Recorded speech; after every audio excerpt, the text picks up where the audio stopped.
Let's try this again. My stream got cut off because the algorithm, for some reason, decided that it thought that I was doing something copywritten. So, hi, I'm Trinity. Take two. Try this again. Let me go back to Twitter and share this.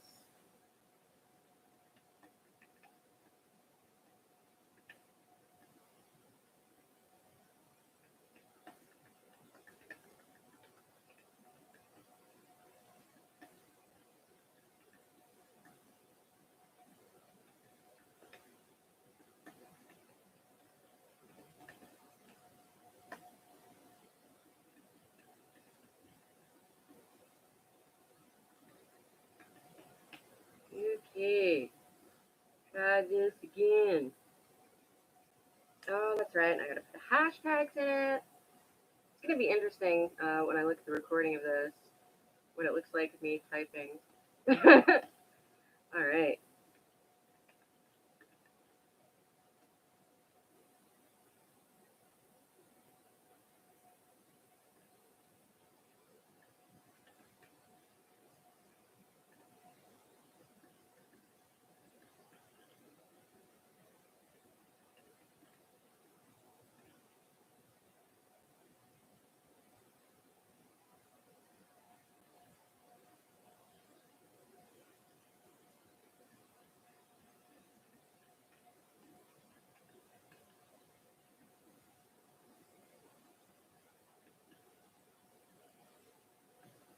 Okay. Let's try that and see where we get. I can't believe it did that. So, what happened? I had my stream set up. I was like 6, 7 minutes into it, and all of a sudden, I got a notification from YouTube that they shut my stream down for copywritten material. There's no music in the background. I'm not holding up anything with logos. I have absolutely no idea why it happened. Okay, so let's try this again.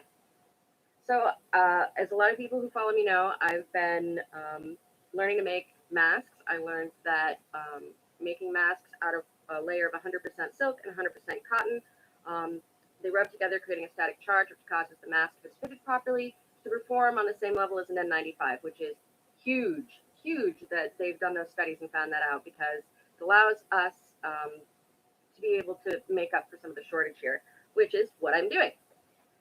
So, I, like a lot of other people, I know how to run a basic sewing machine. I've known that for years, but I'm not exactly what you would call a seamstress.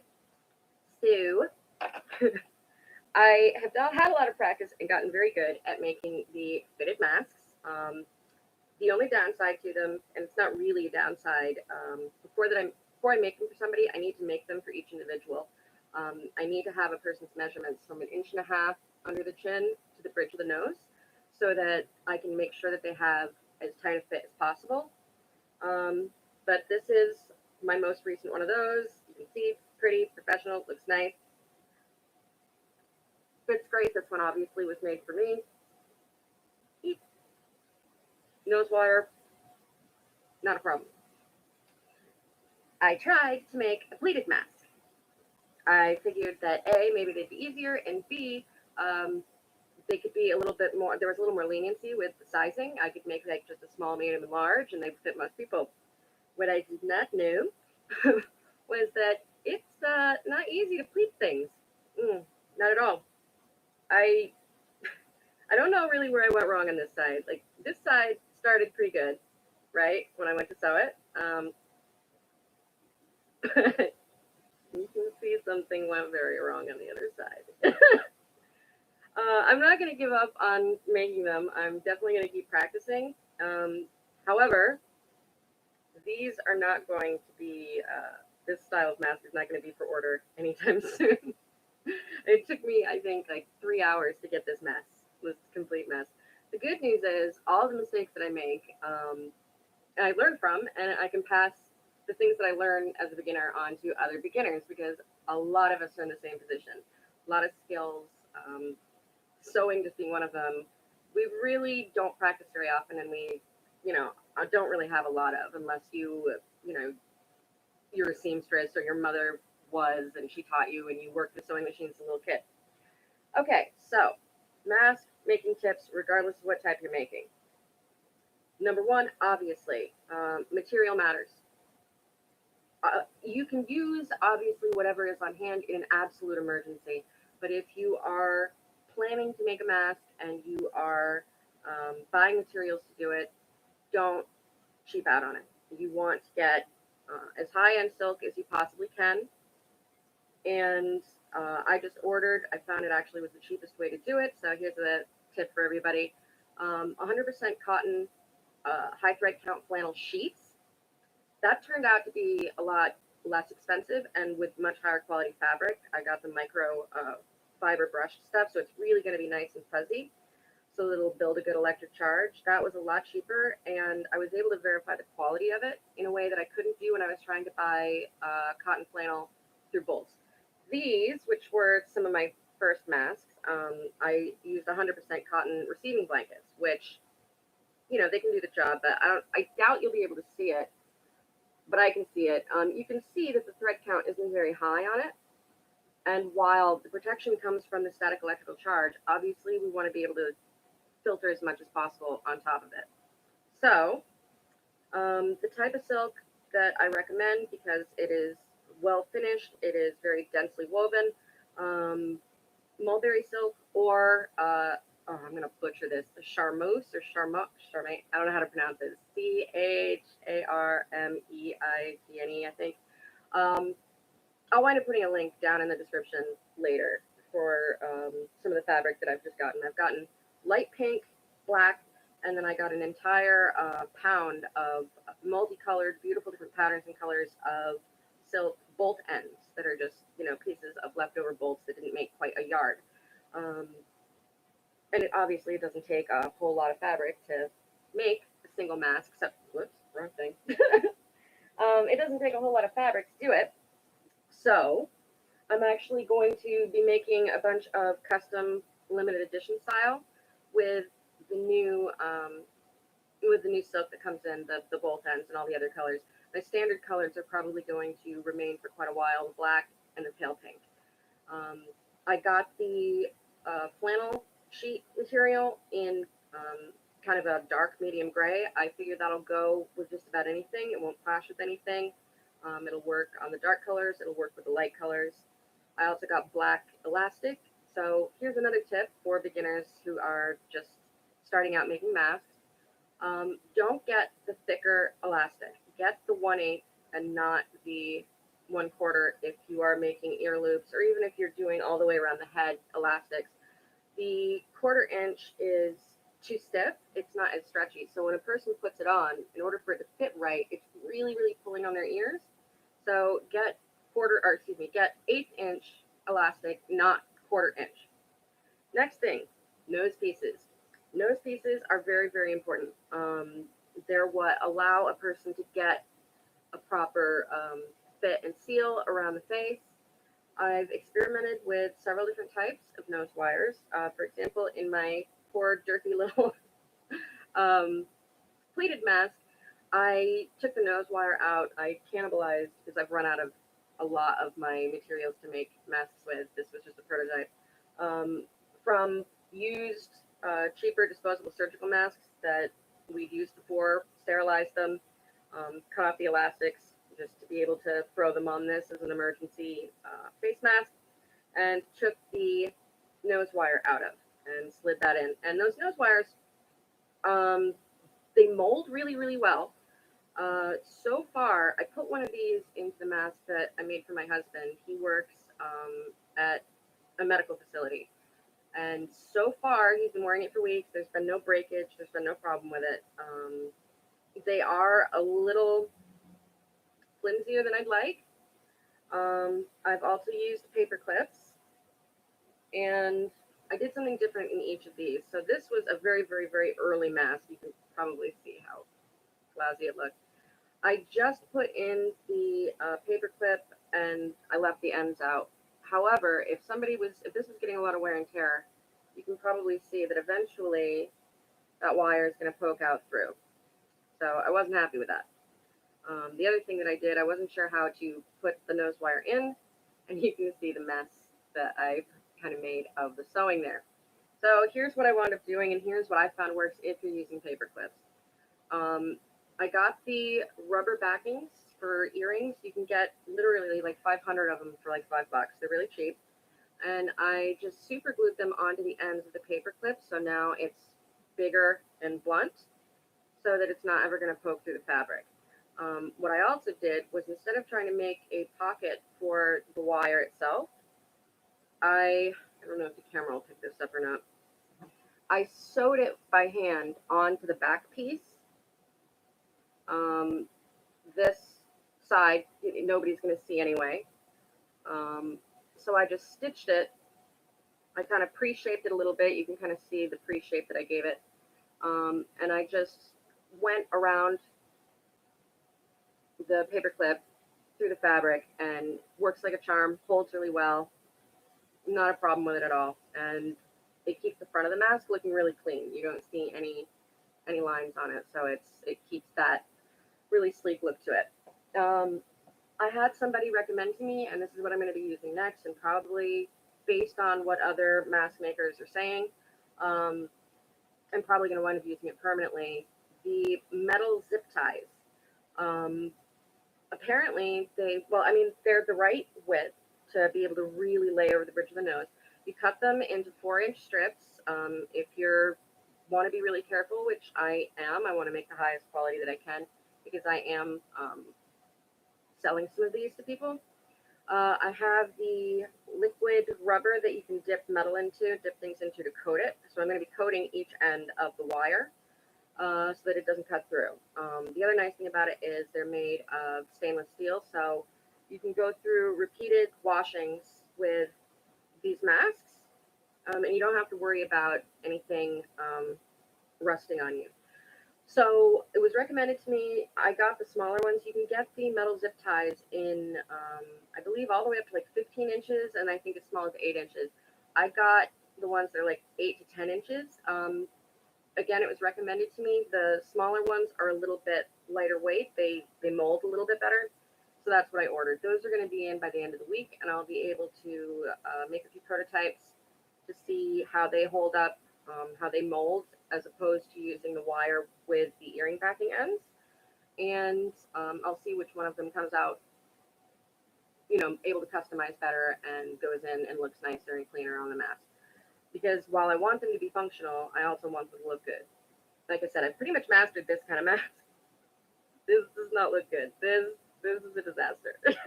It'll work, but I had no idea that pleating was so hard. So, ha ha ha, everybody get a good laugh at Trinity. She made this really derpy mask. But it's practice.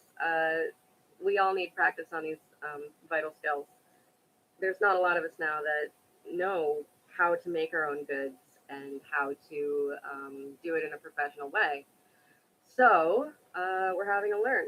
That leads me to my next tip about mask making, a step that you really, really, really can't skip. If you're a beginner, you might think you're being really smart and that you can go ahead and skip it. I tried it only once and never did it again. Is ironing your seams. Once, for example, so these type of masks, I make them face to face. I sew all the way around 3/4 of it, flip it right side out, and then I do a nice straight stitch along the bottom to seal it up. Now, in order to do that, though, you have to take the unfinished ends of the fabric that you haven't sewn through from where you turned it right side out. You have to tuck them inside, and then you have to sew over them to close the hole.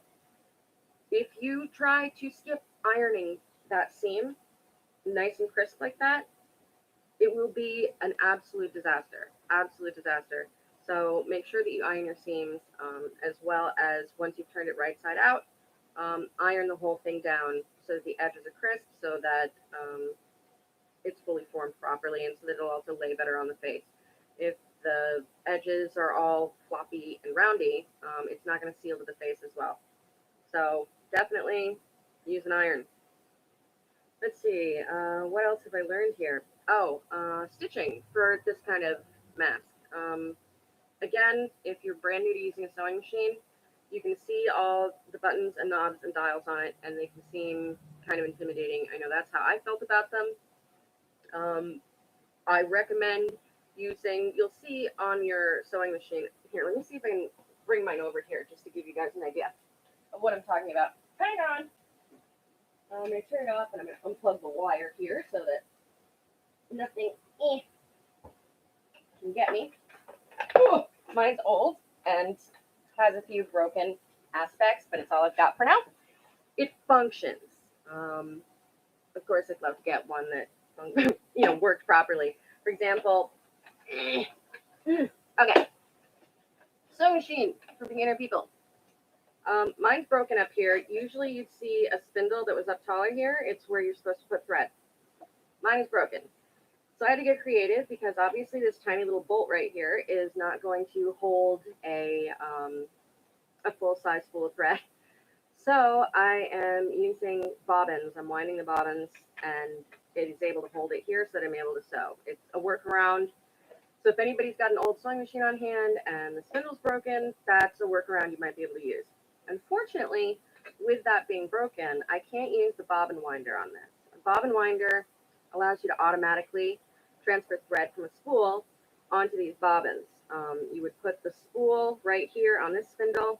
You would put your bobbin right here on this, slide it over, you hit the pedal, and it transfers the engine drive to this, so it automatically spins it. It's very quick, it's very easy, it's very nice.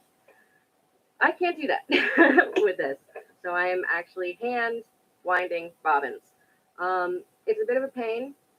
It's a little time consuming, but it's not as bad as you might think it is. So again, if you find an old sewing machine and it has a couple of glitches like this, there are ways to work around it, and you can wind your own bobbins if you need to. Now let me see if I can get this kind of, here, I'll just put it on that for now, it's not everywhere. See if I can kind of get this up. All right, so when you're looking at a typical sewing machine, you wind up seeing all these knobs, all these designs here, and it can be a little bit confusing. So for example, on this sewing machine, you can see that the straight stitch right here is number 3. So you go to that first dial, turn it to 3. This one right here is, I believe that's my tension. No, excuse me, this is the 3. I'm already giving you bad information, sorry. On my machine, this middle one tells you what style of stitch you're going to get. So I turn it to 3, so it's straight stitch. This tells me how long my stitches are going to be. Now, obviously, if you're wanting to make, higher medical grade masks, you're going to want to keep your stitches fairly short. Because silk can have certain delicacies to it. It's a strong material, but it can be weak in other certain ways. I don't put it on the absolute tightest setting because it can actually kind of cut into the silk. The needle's going in and out so quickly, so close together that it can actually break up the fibers, which isn't good. So I keep it on 2 so that my stitches aren't the tiniest, but they're still really, really tiny. This over here is your tension. This is how big they're going to be and how tight it pulls the thing. I keep mine just right between regular and medium. I've had no problems with that. So if you're brand new to sewing, I would suggest skip all of the fancy stuff, put it on straight stitch, put it on like a number 2 for length, and smack it right into the middle for tension, and you shouldn't have any problems with it. You'll be able to just make a nice straight edge right across things. I have a special talent, everybody. My special talent is to be able to be sitting in one place and lose things. Anyway, I haven't gone anywhere, obviously. I still can't find something. Maybe I moved it. I was wanting to show you guys. Oh, it's behind me.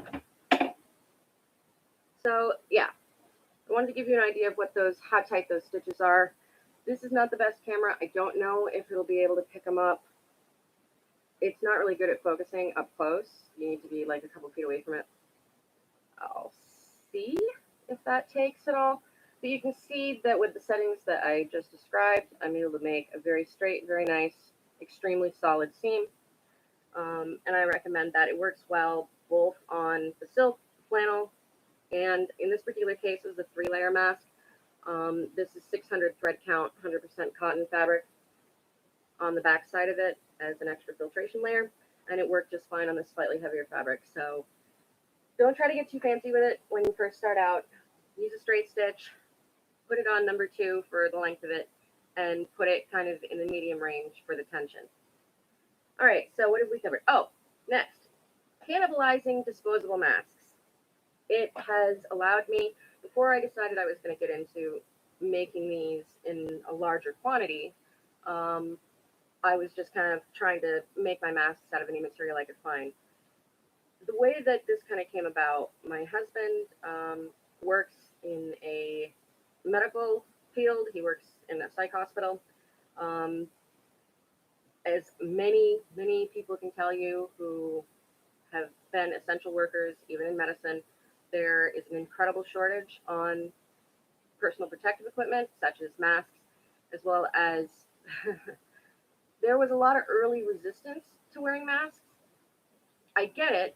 I mean, I know, because I've been paying attention since day one, I can kind of understand what they were thinking. Number one, they knew there was a shortage, so they wanted to save as many masks for the medical professionals as possible, which makes sense. They get sick and die. There's nobody there to treat us. I get it.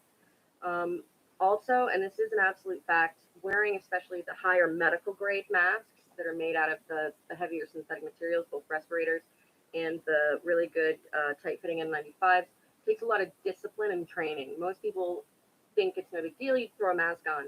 But anybody that's worn a mask for longer than 5 minutes realizes they get hot. It's hard to get them to adjust right, to get them fit right, and most people have a very difficult time keeping their hands away from the mask to keep touching it and adjusting it. Unfortunately, if you're doing that, not only is your mask not working for you, you've actually increased your infection risk because you're touching things and then you're getting near your face and you're moving that mask around. So in the beginning, they weren't exactly lying. I wasn't pleased with it. They weren't exactly lying when they said that masks for the general public could actually make the infection worse. But that was their thinking. Now, however, of course, especially once by mid-February we found out that this is definitely airborne, for me, all of their advice about masks, I threw out the window. I was like, okay, no, the asymptomatic infection, being able to infect people before you have symptoms, the fact that it can linger in the air for several hours, droplet dispersion, all these different things, it became obvious really quick that even if you didn't have a mask that kept you from getting infected through airborne, that even a cheap disposable surgical mask or almost any kind of face covering can at least hold in your droplets so that you're not spraying them when you talk or cough or anything like that. So if you can't infect somebody else, they can't get infected. So if everybody's wearing a mask, right, nobody can pass on their germs to somebody else.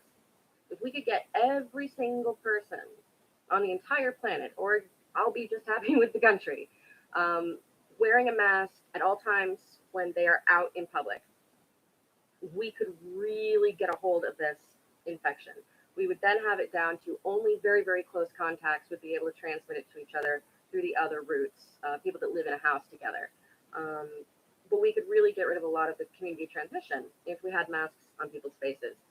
So what I did immediately was start looking up how to make what the best materials were to make a mask with, period. I decided that, a lot of information's been lost over time, so I decided to go back and look at some of the historical about what we used before we had all the synthetics, specifically what we used from Spanish flu up through World War II. Found out that their most effective masks were made of high quality silk on the outside and a 100% cotton layer on the inside. I didn't know why they were better. I didn't know how they performed at the time, but that was the choice that I made to start making those. For my first masks, I actually bought a high quality silk pillowcase to get my material because I didn't know, I didn't want to pay a bunch of money for a lot of silk, not knowing if I was going to be any good at it or if they were going to be any useful at all. So I just got like a $18 good silk pillowcase and some 100% cotton flannel receiving blankets that were like $5 for a pack of 4 off of Amazon. I cannibalized some of the used disposable masks after sterilizing them. By the way, sterilizing these, it can be done with everything from the medical grade UVC lights to sterilize them, or if you're really absolutely desperate, and this is what we did, they get taken off before we come into the house. They get hung outside, and they don't get touched again until they've sat out there for a minimum of 7 days. So they're getting exposed to sunlight, and there's just no way there's any more germs on it. If you want to be extra careful, you can actually press them with a steam iron. You can do the same thing, by the way, with the cloth masks. Get that temperature up nice and high. Make sure that you've got it on the right setting so that you don't melt whatever fabric or material you're using. But irons, even on a low setting, definitely get hot enough to kill viruses and germs. So if you are new to mask making, you're a beginner, you don't have a lot of the materials kicking around, you don't know what to buy or where to start, or if it's something you're going to be any good at, if you have any used surgical masks, you can just take out the nose wire, cut off the elastics, they're pre-measured, get them as close to the material as possible so you keep the length, and you can use those to make your mask. Grab yourself, like I said, a silk pillowcase if you want. Order one off Amazon. They still come relatively quickly. If you've got any decent 100% cotton material around your house that's just sitting around, use that. Worst case scenario, like I said, it's not the highest quality, but it does, it's better than nothing. Get some 100% cotton flannel receiving blankets and go to town. There's many different free patterns online that you can use. Personally, I prefer these more customized face masks. I feel like they're easier for people to wear, and this is what I've been told by the people I've made them for. My husband, as well as some of his coworkers, they're comfortable. They feel the urge to reach up and adjust it less. The nose wires keep the contact between the mask and the face better. And because they're wide across the face, they're laying across the jaw so that you've got a full contact all the way around. And the nice thing, too, about using flannel on the inside is they're very soft, very comfortable. They're able to kind of wick moisture so they don't get super moist and sweaty and gross and overly hot in there. Making your mask comfortable for people to wear is literally as important as the materials you use, the pattern you use, everything else. Because if people feel uncomfortable wearing it, just out in general public, they're going to keep messing with it, and they're just not going to wear it, or they're going to keep adjusting it. And that's the absolute thing we don't want to have happen. We really don't want that to happen. So pick whatever patterns are equal to your skill, or like me, I'm trying new ones, trying to enhance my skill with sewing. But if you're just trying to get a good functioning mask right off the bat, I highly recommend using these two-piece patterns. They're very, very easy to do. You cut out the two pieces, you sew them down the middle line. You do the same thing for your cotton layer, sew it down the middle line. You put the fabrics face to face, sew 3/4 of the way around it with the elastics stuck in. And I've got a video on the channel about making these masks specifically. And then you, as I explained earlier, you flip them right side out, blind stitch them up, and there you go. So I think I've covered most of the mistakes that I've made, most of my beginner errors that I've had to correct over time. Nose wires, use them.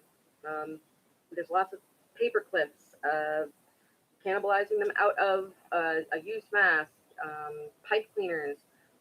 In my case, I'm going to use the metal zip ties, anything, but you need to have some kind of moldable structure to get that to lay down across the nose. That's really important.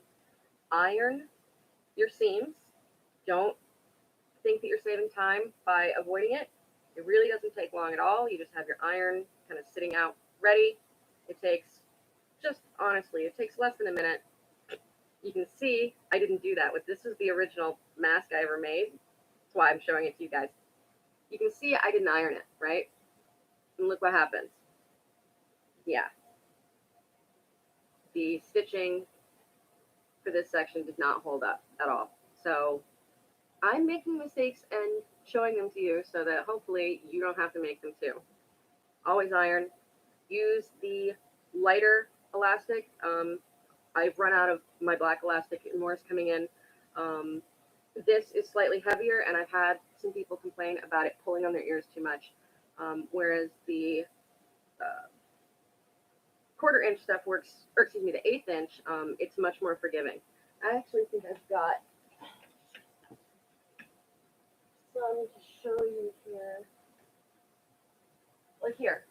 I mean, this isn't a super great example, but anybody that's worn any of these disposable masks, you know how stretchy these thinner pieces are.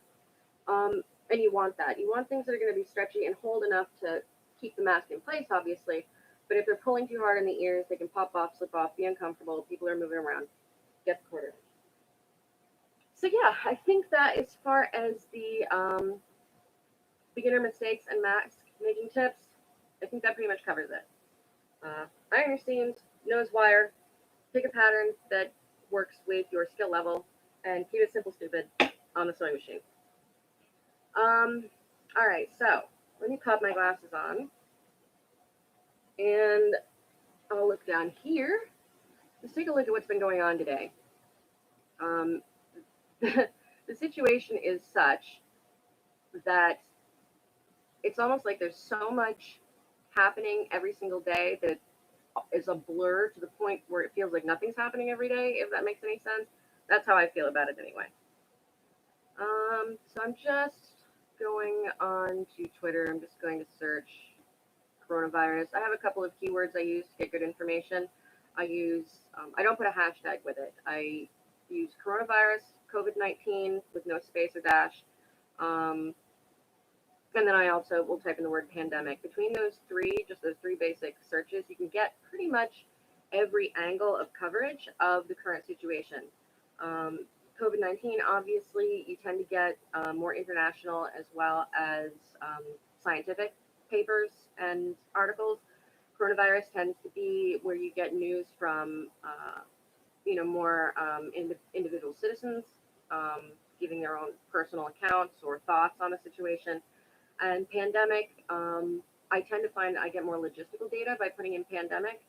For example, information on ideas of how to deal with a pandemic, such as securing supply chains and all of that kind of technical stuff. So I've just gone in and let's take a look here. So as of today, which is May 5th, 2020, we have officially hit a not fun landmark of 70,000 people in the United States have died at this point in 3 months. That's a lot to take in. I know for a lot of us, we have so many numbers thrown at us all day, and we tend to be so busy. Don't allow yourself to get numb to that number. Don't allow yourself to see it as a number. I've seen a lot of individuals making statements, really kind of tone-deaf statements, such as, oh, well, a bunch of people died from this over here and that over there. Or they talk about how, oh, that's not too many that died. Or they'll be like, yeah, well, what about this or that? You can tell that they are mentally, they're removing that number from the individual lives and faces and people. It's very important, in my opinion, if you really want to have your head clear about making good decisions and plans for yourself, for the future, for getting through the long haul with this. And this will be hard for some people. I want you to think about people you know, your family, your friends, the guy that lives down the street. And I want you to attach them to these numbers, to the possible numbers. When you do that, when that happens, when you take a second, you stop seeing the number and you start seeing people's faces, your perspective changes and you start making your decisions differently. It's very easy to disregard a number. It is not so easy to disregard a human life. And I'm seeing way too much of that. I think we've all seen way too much of that. So it's important to put a face to those numbers. But 70,000, 3 months. On average, a lot of people have been slowly trying to eke up what the averages are for flu deaths each year. But if you check what the averages looked like pre-pandemic, when people started fudging numbers around, the average is between 12 and 24,000 a year in the U.S. And that is for the entire flu season, which is, a 5-month period. So a good year, we're looking at 12,000. A bad year, we're looking at about 24. We really started counting our deaths in the U.S. Not until March. So if you're going by that number, you got March, April, and we're just at the beginning of May. That's 2 months.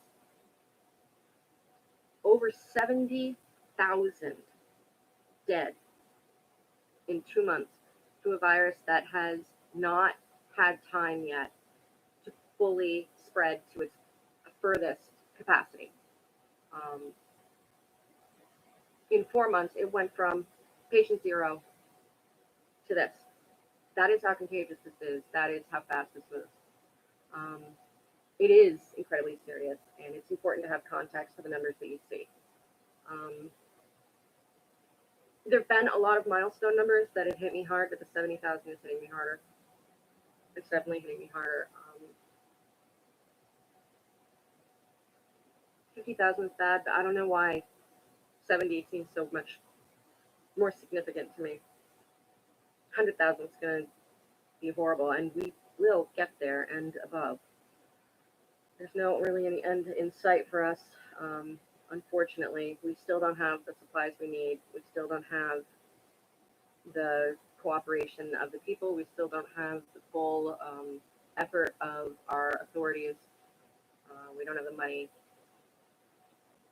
We're all going to need to strap in for a while. I skip all of the political news as much as I can. The last thing you want to do if you're trying to do what I'm trying to do, which is to pass information that may be helpful to the most people, you can't afford to alienate people. So try to avoid it. I know it's hard. I'm having to fill airtime as I scroll, trying to find stuff that isn't political in nature, and I'm having a hard time doing it. This, I guess you could call it somewhat political in nature, but it is an important piece of news. It's a big piece of news.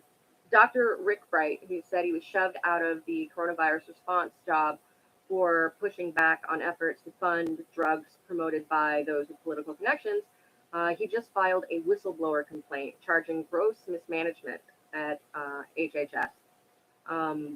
It was very significant because Dr. Bright, even the current administration has described him as gifted, a very gifted individual.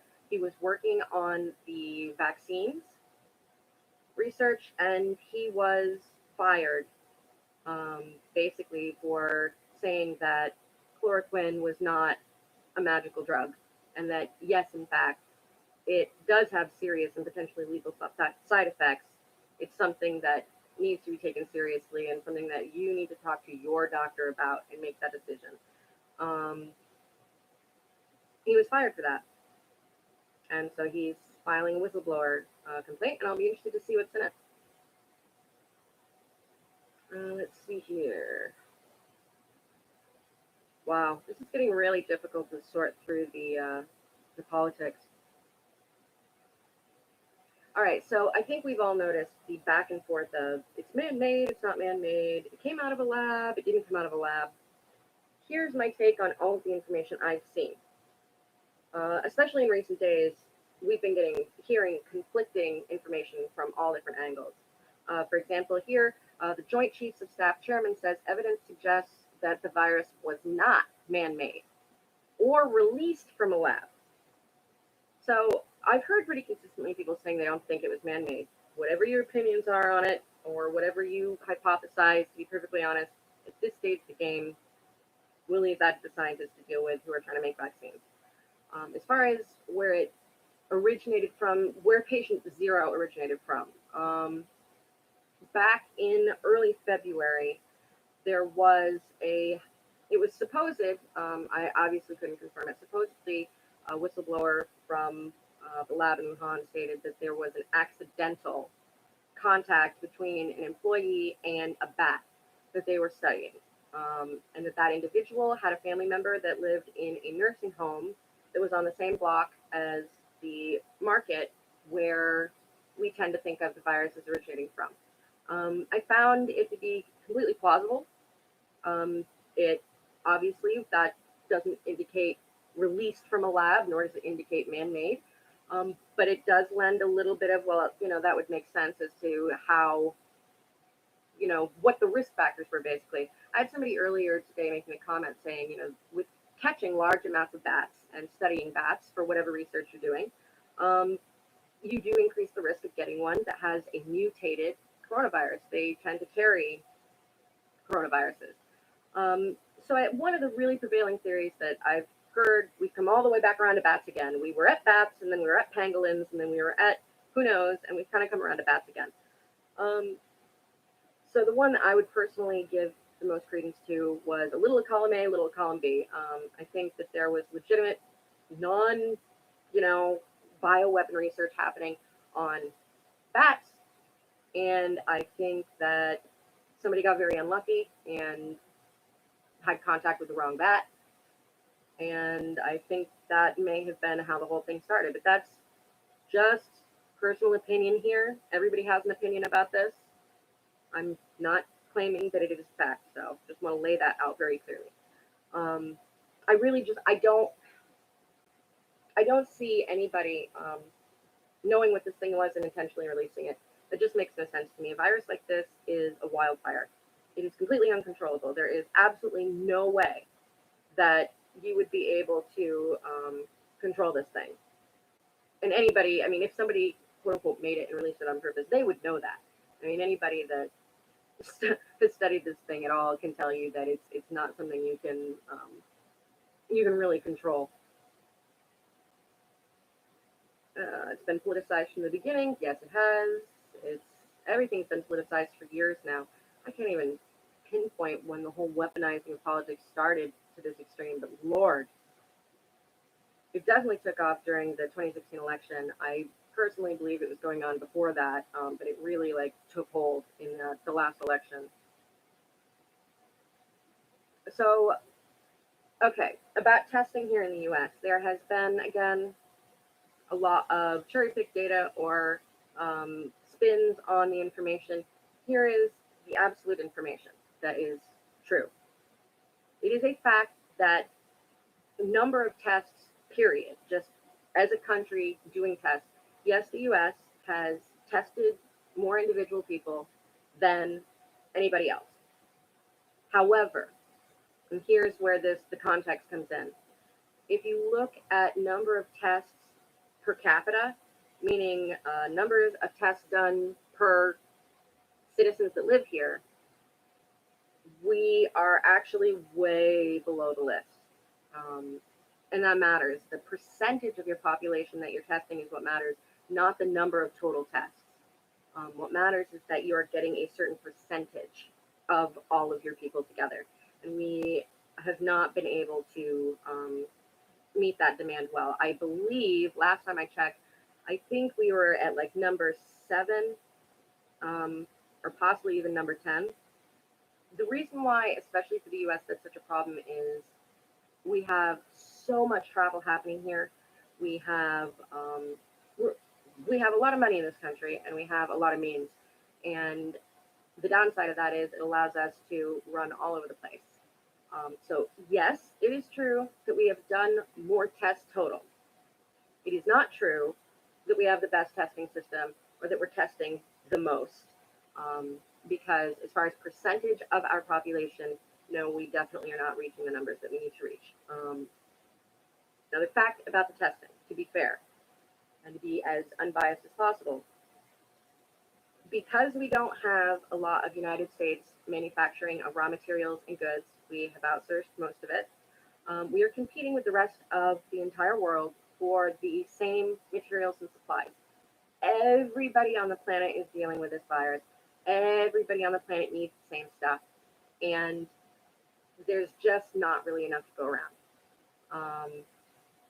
I had expected to see back, God, I would say maybe at the latest, I had assumed by mid-March, everybody in charge, all the authorities, and most people would have come to the realization, okay, this thing is not in control. This is going to get bad, and then come to the realization, oh crap, we don't have U.S. production. The global supply chain's broken. We're headed for a lot of shortages. We better do something.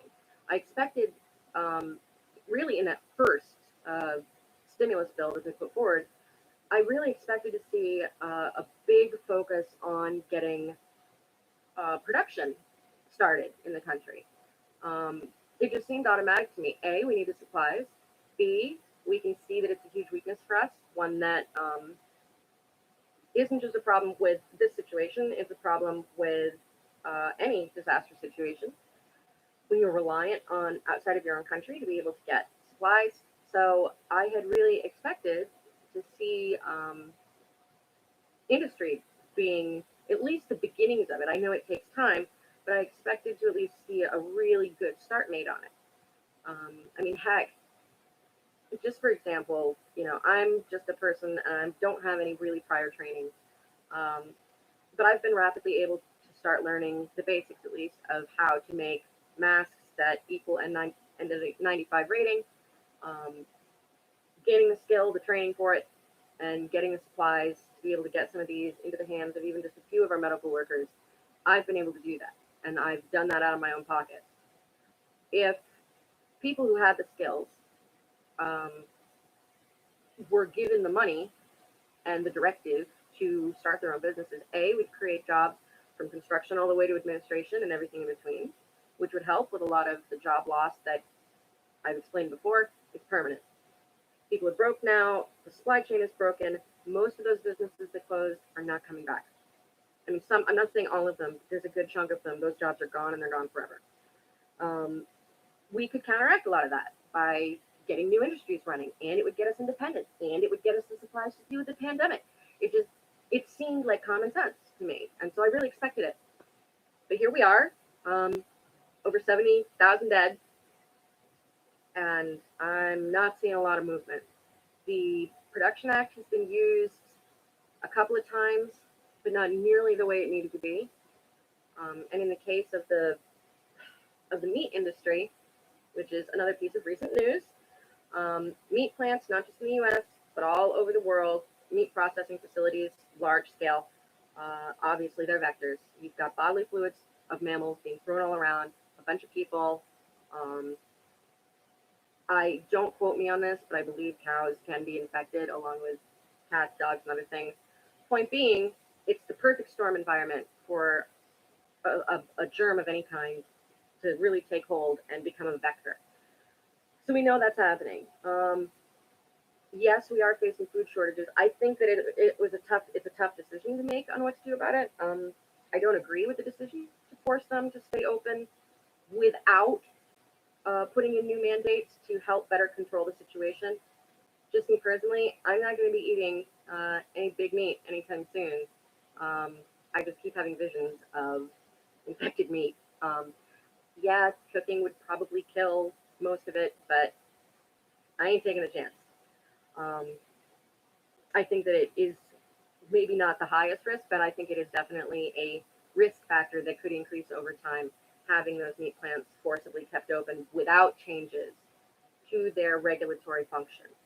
And I think that has been kind of a theme throughout all of this. A lot of the decisions made, and I'm not just picking on the federal level, I mean the state level and even personal individuals, all the way down through, there's been a lot of like slap on a band aid kind of actions and decisions. It's been more reactive than proactive, and it's been without a lot of forethought. So, for example, food shortage, keep the meat plant open, even though it's affected, boom. Instead of taking that extra time and saying, okay, we need to keep production coming. How can we do that more safely? Um, and everybody, again, who follows me, they know that I've got tons of fun ideas on how to do that. I personally believe we need to slowly start transitioning over back to small and local farming, at least on a certain percentage of scale. For multiple reasons, it protects you from large, complicated supply chain failures. The more complicated the supply chain, the weaker the system.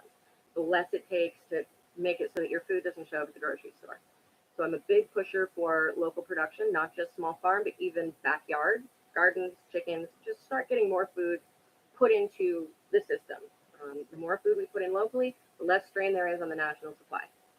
And then, of course, this is where I wouldn't be any good at making a specific plan, um, but health regulators making some changes inside the factory farming industry, as well as the processing plants, to make it easier to control transmission, get people maybe further apart. Ask ask Americans to have to cut down on some of the meat for a little while, while we deal with that situation. I mean, it's not an unreasonable thing to do, but that didn't happen. Again, the shortage of PPE. Everybody keeps talking about buying it from other places, getting it brought in, spending these millions of dollars to order it from other countries just to have it, taken by the FEMA and rerouted, or all kinds of other disasters. They get it and it's effective. I think that money would have been much better spent instead of trying to just throw money at the situation, buy a bunch of them. At the very least, take some of that money and invest it into local manufacturing, whether that be in a factory basis or whether that be on a more small business basis where you have 10 people working together, uh, sewing masks all day long, to get them into the population. So I think that has been an oversight. I think everybody is looking at it like they feel that buying the masks are the fastest way to get them, which to a certain degree that may be true, but that ceases to be true when the orders don't show up or the product is defective. You wind up, you're trying to save time, but instead you've actually lost time and money at the same time. So um, there definitely needs to be a divergence as far as that plan goes. And that goes all the way back to the testing issue. The reagents, the swabs, we're all competing globally. If we don't start deciding to produce as opposed to try to buy them, we don't take the time now to get that done, because the situation is only going to get worse in our current state. With the current system we've got, in our current capacity, this is going to continue to escalate. We may have individual waves go up and down, but the death toll is going to keep rising. We need to take a little bit of time and a little bit of money right now and start looking at production. Otherwise, we're going to run out globally, and then we're in real trouble, and then we've got more infection, and we're losing even more people by having to take the time to do it. I would have loved to have seen this done back in early March. It hasn't been done yet. The sooner we can get it done, the better. All right, so let's see. We are seeing there's been a slight shift today, yesterday and today in specific. In the news, I'm noticing a tone shift, both from politicians and authorities. They aren't so quick to dismiss things anymore, and they're being a lot more careful with their wording and with their decisions. There's just, I don't know how to explain it. It's a heavier feel. I think that us crossing that particular mark, I guess it was very significant for a lot of people when more people died in 8 weeks than what we'd had in the entire 10 years of the war in Vietnam. That was a number people could compare to. They could think about all of the families affected, all the people affected by the death from Vietnam era, and they could look at that happening in such a short time span here and go, whoa, you know, we lost a lot of people in that war. And here we are, we've lost that many people in a matter of months. Boom, like that. So I think that definitely helped. I'm not quite sure though why really specifically. Maybe it is crossing that 70,000 mark, or maybe other people are psychologically taking it the way that I am, which I'm not a psychologist. I can't tell you why it affects me that strongly, but it does, that specific number. Yeah, here's another one. Meat supply shrinking due to production shutdowns. Among consequences, Wendy's, piece of news, Wendy's is pulling some burgers off the menu, and Costco is limiting pork sales. Now, again, this is important to note that you can force the plants to stay open, right? But if the employees are sick, they can't show up to work. So in the long run, you've taking an action that's not going to get you anywhere. You're still going to have the shortage. Those plants are still effectively going to shut down whether you want them to or not. You can't let infected people work on food, on meat. You can't let them do that. So I think that was definitely a short sight. And we can expect those shortages to become more severe. And we can expect them to continue for some time. I expect that by the time we hit, I mean, we're all going to feel it sooner, but certainly by the time we hit this coming year's harvest, this autumn's harvest, I think that if we do not get everybody pitching in, we're going to have some very serious problems. Let's see what do we got.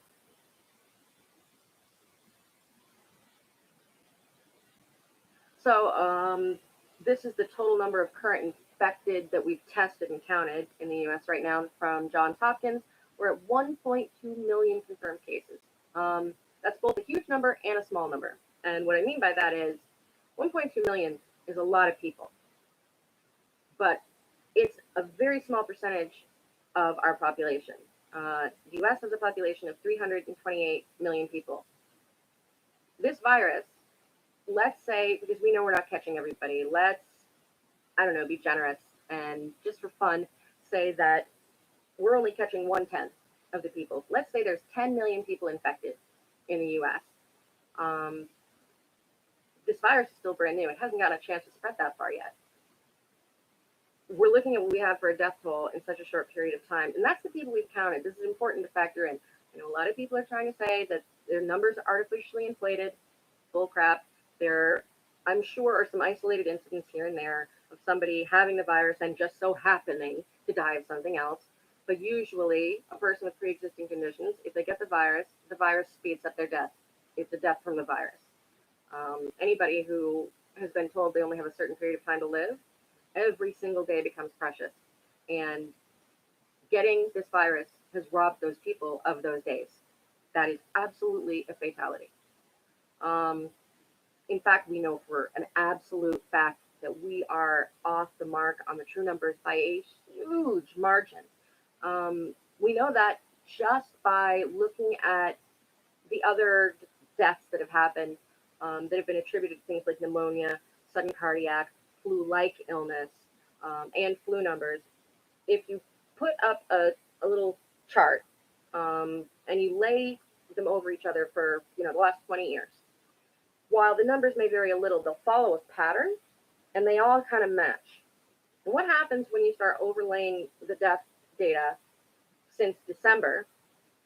All of a sudden, you see these huge spikes that have never happened before. The data's just all off. It's not following the pattern anymore. That's how we know that there are far, far more deaths. We will probably never know for sure how many. But some are estimating anywhere from, we're really at 120,000. Some are estimating far more. I'll be honest, I haven't got the faintest idea. I just know that by looking at the data, we get a lot more death than we're aware of. And it's only been able to spread to such a tiny portion of the population as a total. So while, quote unquote, 1.2 million is a lot of people, it's actually not a lot of people when you think of the country as a total. We got this much death from X amount of infections. What happens when it's infected 80% of the population instead of 0.1% or 1% of the population? That's something to really think about. What else we got?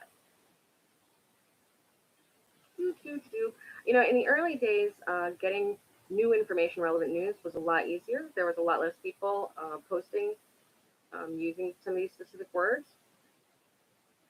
I'm seeing a lot of repeat stuff. I'm trying to see if there's anything particularly eye-catching that wouldn't be something that we've all noticed before, or that, like some of these other things I've mentioned, had kind of important implications. I'm really trying to get away from the political. What I'm going to do here, I'm going to just go into the COVID-19 instead. YouTube and Google are going to have a fit with me. I've been so careful to try to not use those words in my pre-recorded videos so that my information get found by people. Um, but in these live streams, I can't do that and be honest with everybody and speak naturally with everybody. And the whole point of these live streams is for me to be able to completely open my mind and directly put it onto the screen in front of you and to talk to people directly. And I just can't censor my language well and do that at the same time. All right, so let's look. Now, obviously, under the COVID-19 tags, you're going to see a lot more international. Okay.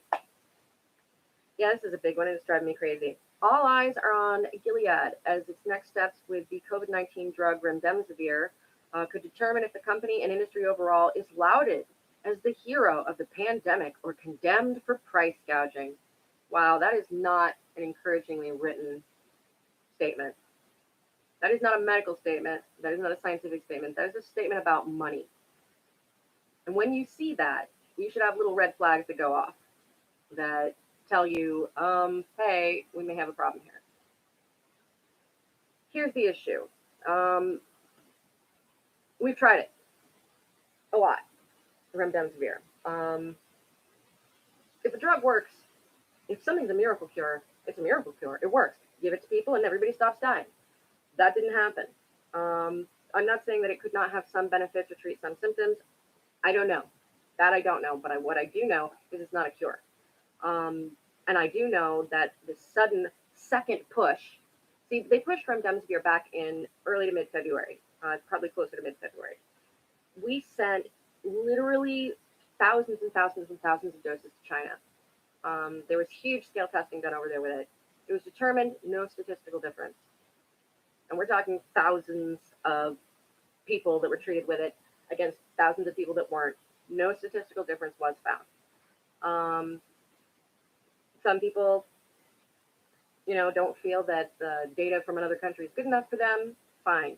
However, when you take a look at this most recent push for remdesivir, you will, if you dig, you'll find a study that is supposedly the thing that looks so hopeful. This is the study. Now, 2-3 weeks ago, I was still keeping an eye on the Gilead study. It was a pretty crappily designed study, but they hadn't had any conclusions yet. Quote unquote, the conclusions have recently come out. Here's the study. 53 people, no control group, and 2/3 got better. That's not hopeful. More than 2/3 of people get better on their own. Anyway, you can't have a scientific test with no control group and 53 people.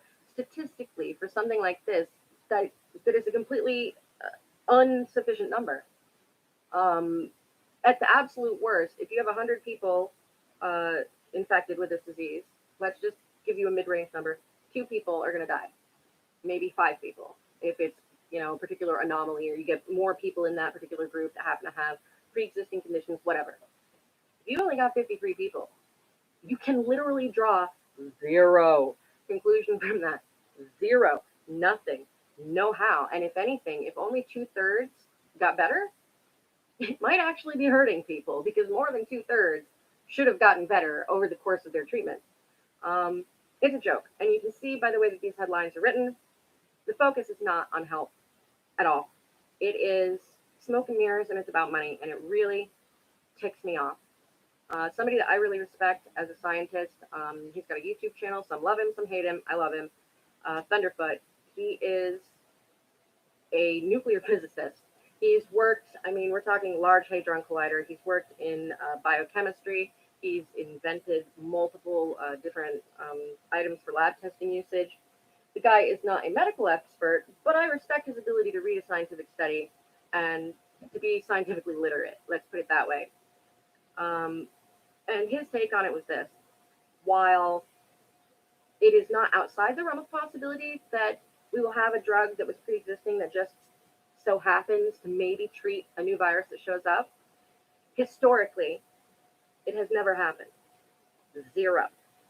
Of all the new viruses that have ever showed up, not one of them has ever been treatable by an existing drug. It has to do with the nature of viruses. Um, and again, I'm not an expert.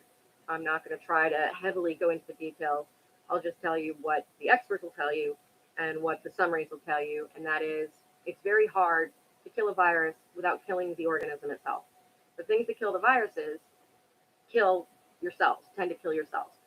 So it's very tricky to treat a virus.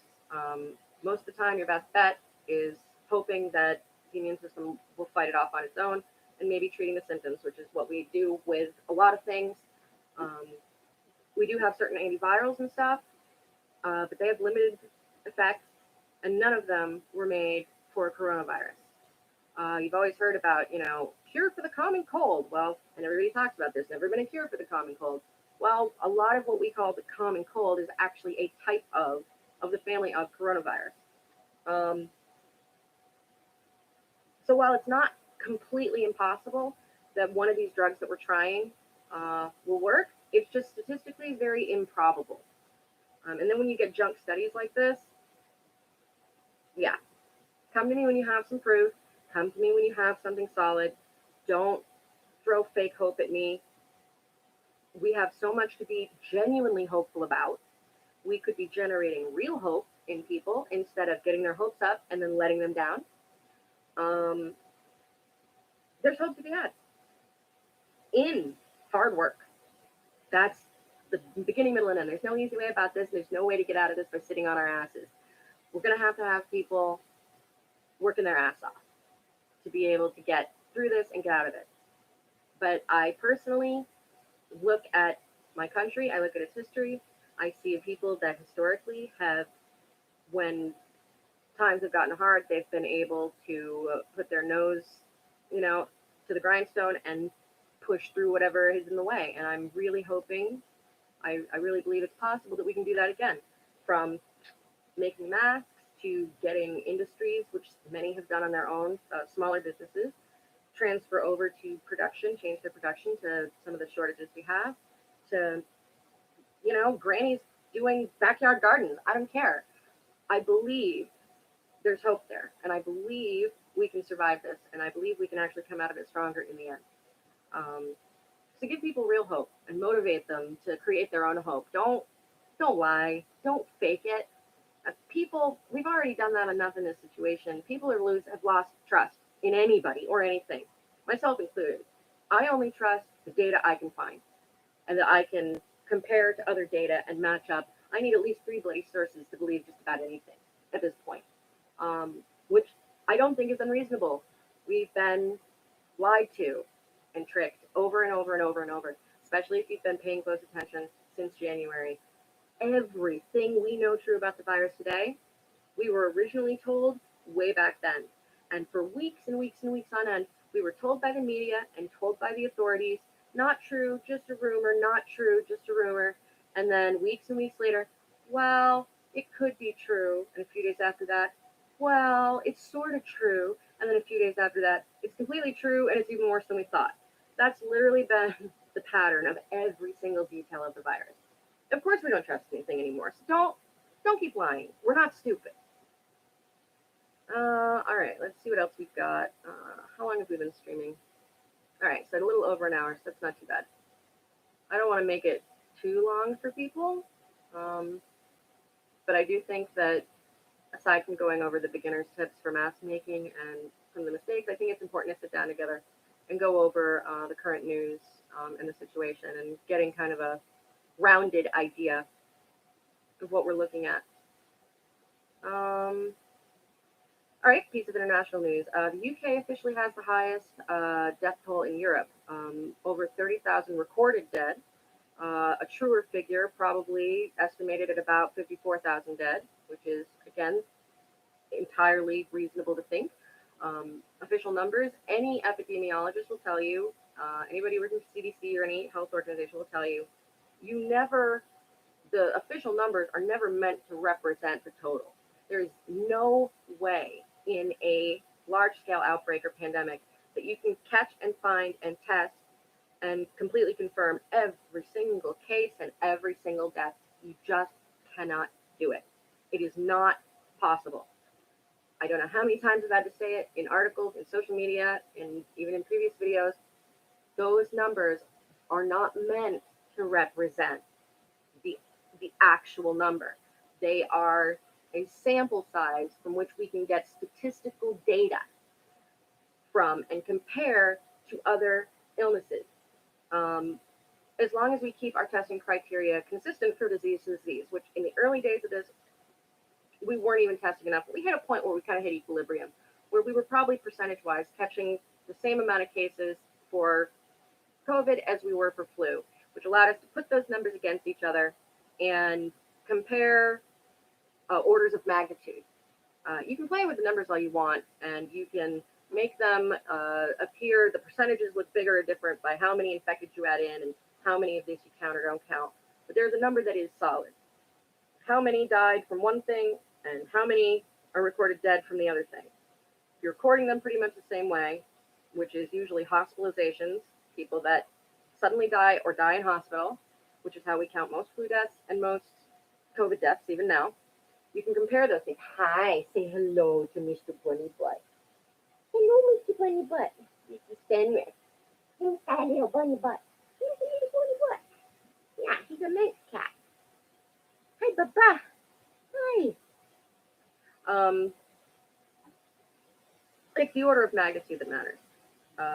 You'll hear a lot of people trying to rationalize that it's not that bad because we're actually not catching all the people that are infected, so the mortality rate's lower than what we've said it is.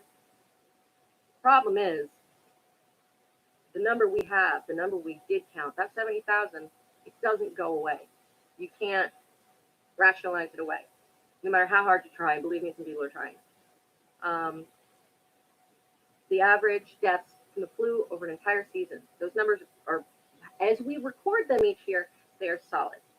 On average, between 12 and 24,000 deaths over an entire season.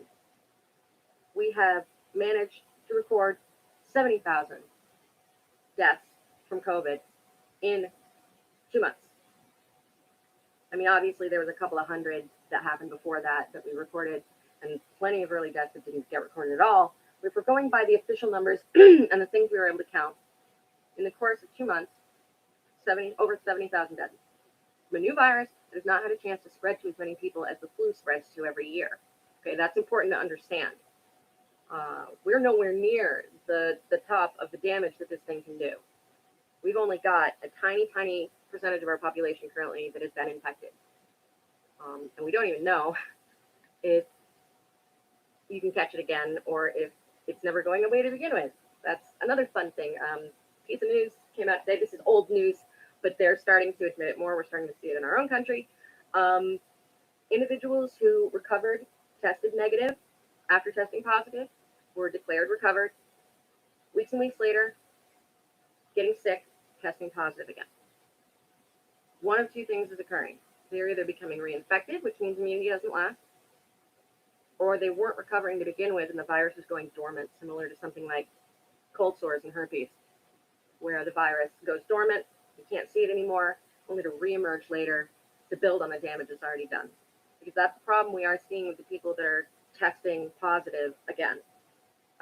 They're having more severe cases, which makes sense. This virus, even in a mild case, can do a huge amount of damage in the body without you even feeling it or realizing it. You reactivate that infection or you reinfect that person, a month or two later, the virus is building on that damage that's already done. We don't know how large of the percentage of the people that this is happening with. We don't know. That's the truth. We don't know. What we do know is people who recovered, got better symptom-wise, and tested negative are getting sick and testing positive again weeks later. That's what we know. So back to the, tangent there. Back to the news from the UK. Tomorrow's front page is proof lockdown gets. Oh, wow. Never mind. That I'm not reading that. I thought this was because I saw the numbers on it. Oh, I gotta move my legs. I saw the numbers and I thought that it was a more serious. Sorry, my bad. I'm not finishing that. It's funny, but I'm not finishing it. politics. I mean, part that frustrates me is there is some important and valuable information that you can find kind of mixed in with the politics. There are things that are being pointed out that are true and are valid and they're important. I do my best to convey them through my own words to people to take the politics out of it. So I'll take a look at what's being done. I'll take a look at what's not being done. I'll take a look at what experts are saying, both positive and negative about something. I'll cross check it. I'll think about it. I'll look into it. I will try to come up with a theoretical plan of ways we could do it better, and I'll communicate that to people directly. Because there is valuable data to be had, unfortunately, mixed in with all of the BS politics.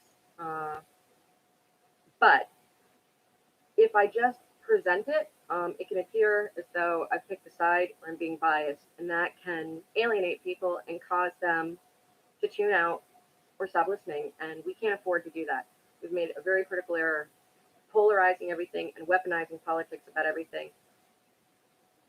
Whether you're big media or whether you are somebody little like me that's just getting into reporting and is just trying to start building their platforms and trying to start contributing to the conversation, it is a tremendous mistake to come into it with a political agenda.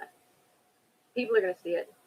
Yes, you will get some people that share the same political views as you that are going to absolutely adore you for it. But you're going to lose statistically about half of the rest of the population. We are not in a position where we can afford to have half of our country not hearing important instructions and important data. It's not always easy to do. There's sometimes I'll see something that makes me want to scream at the top of my lungs. Sometimes I can't avoid sharing something that has a touch of politics in it just because it's too important not to share. But overall, I think we need to try and be as apolitical as possible when we're dealing with this. And that's getting harder to do. In the early days, it was easy because it was mostly researchers, scientists, and independent journalists and citizens in China that were talking on social media about the situation. It was a lot more cut and dry at that point.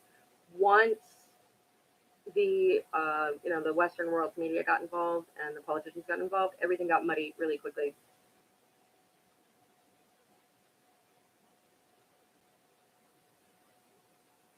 We're knowing that this is really doing some serious damage to Brazil. Unfortunately, it seems that their leadership has decided to take a don't acknowledge it and they'll go away approach, which of course does not work. Um,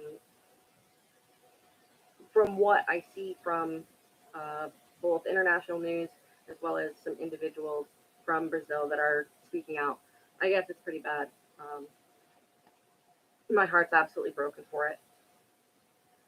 I try when I'm writing and speaking to you guys, I try to stay as professional as humanly possible, but just my personality wise, probably why I've spent a lot of my life with my nose in a book and tuned out is because not because I'm cold, but because I care. I can get very, very emotionally engaged. Um, with these kinds of things, I guess on that note, I'll share one of those events with you guys. Happened last night. So in my DMs, I am part of long, ongoing chat groups of individuals, all reporting on the pandemic situation. Some of us have been there since January. I also have individuals who find my work and they want to tell me their personal stories. That happens as well. This happened, I believe it was originated elsewhere, but was brought to me by one of the people in one of those long running chat groups. I've seen a lot of things, and I'm not even one of the doctors on the front line. I can't imagine the state they're in, but I've seen things that you don't unsee. When you see real stuff, it's not anything like TV or movies. It doesn't look like it at all. It's different, and your brain registers that it's different. There was a family in China, a child that didn't look to be more than 8 years old, and it was a video of people finding them in their place of business hung. They'd hung themselves from the rafters. Initially, somebody tried, I'm very upset about it, somebody had tried to lie um, for a political agenda about what happened there, trying to say that the CCP did it, and that don't worry, all the local, residents, they hunted the people down and got revenge. And I'm like, that is the least believable story I've ever heard. First of all, if the CCP did it, they wouldn't have hung them like that, and left it for everybody to see. Second of all, there's no way locals could have managed to get justice. I mean, that's kind of the whole problem with a totalitarian, situation. But then I dug, and I got the real story. Um, a combination of they lost a bunch of people um, during the worst of the pandemic there, and complete and total financial ruin, and just probably a lot of psych damage from seeing some really uh, horrific things over the course of the lockdowns in China. They broke. They dressed in their best clothes. They went to their place of business. You know that they had to have done the kids first. And for somebody like me, I have a hard time not putting myself into that position and seeing sites like this and worse sites. Believe it, I've seen worse, a lot worse. Um, I feel it's important not to turn away from them, even if they disturb you, even if they trigger you. We need, I believe, this is my belief, that these people's lives, suffering and loss of lives, no matter where in the world they're from, they deserve, at the very least, for us to stand and witness it and feel it and allow it to remind us of our humanity, to allow us not to become numb or callous. It deserves to be documented. It deserves to be remembered. Um, I believe that. So I look. I look. And I don't look away. The people suffering, people dying, they deserve that.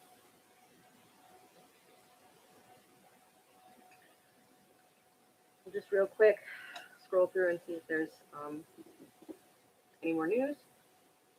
I'll go back to the stream and see if there's any comments. There's been less viewers today. The video will process and be uploaded to the channel by tomorrow morning.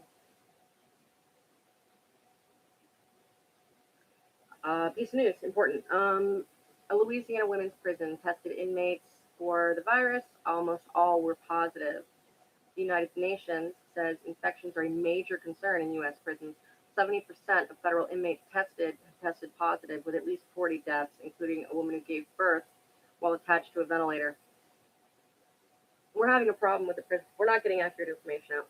Similar situation happening in Florida. The Florida governor ordered the health department, and the health department carried it out to stop reporting nationally. They're infected and they're dead. So we're not getting accurate numbers out of these places at all. Nobody wants to talk about the prisons, and I get it. There's a lot of implications. I'm sure everybody's seen some of the big headlines of, a violent or sexual offender got released, and as soon as they got released, they went and did the crime again, and therefore nobody should be released from prison. I believe that non-violent offenders should probably be released from prison, and I believe drug offenders, as long as they've not had a violent offense, and it wasn't like, heavy trafficking. We're just talking somebody that, had a personal amount of drugs on them. Let them out so there's enough room for us to separate the people we really need to keep in there and try to keep everybody alive and healthy. Because if you're just going to throw these people away like they're garbage, drop the pretense. Just put a bullet in their head. It's more merciful. I know that sounds really hard, But think about it. If we're going to leave these people to their suffering, sickness, and death without even the common decency of counting the numbers, why pretend that we have that value for human life, even of our criminals? Why pretend? Personally, I would prefer that we did something. I value that life regardless of whether somebody is a criminal or not, or incarcerated or not. They're human beings. They should be treated as human beings. This is not humane. It is not humane at all.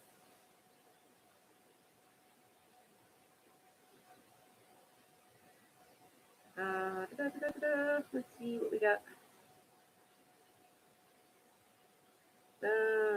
I've noticed recently too, there's been getting more and more politics in COVID-19 tag, but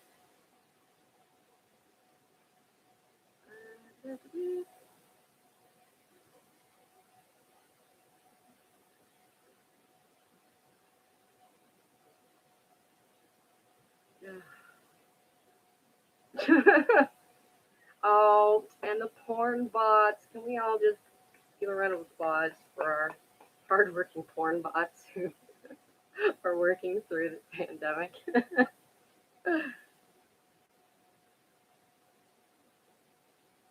Okay, I'm going to call it here. I've pretty much updated on the important recent events, said everything I wanted to say about the mistakes I've made in mask making and what I've learned with them. I've given everybody their daily dose of PTSD. So I'll leave it here. For the most part, everything else I'm going to find is going to just be opinion based and political based, and we don't need that.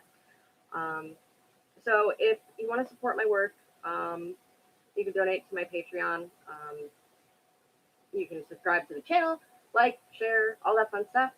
I will be beginning to take custom orders in the next 2 weeks for these particular masks. The ones that I'm good at, it's going to be slow because, again, I'm new. I'm going to have to put, obviously, order limits so I don't get overwhelmed in my first couple of weeks. But I will announce that on Twitter when I've got the material and I'm ready to do it. And I'm still working out how I'm going to take the orders. I'm probably going to use Etsy as well as social media. I'm making a form for people to give me their measurements and information so that I can make them properly for them. I'm going to charge as little as I can to cover my time and the materials.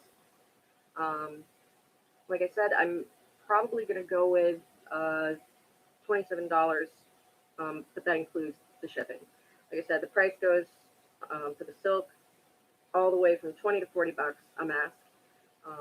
Most people tack shipping onto it. I'm using extremely high-end material, so I think, and I put out a poll and asked a lot of my followers. Everybody feels that 27 with shipping for custom masks is fair, so that's probably the price I'm going to use. And I'll put that out, and I'll do an announcement video when I'm ready to start taking orders, and I start doing orders. All right, so everybody stay safe, stay healthy, be careful, stay in if you can. Keep your hands sanitized. Sanitize frequently touched objects. Wear a mask as high quality as you're able to get your hands on. If you do have to go out, stay healthy, stay safe, take care of yourself. I'll see you all next time.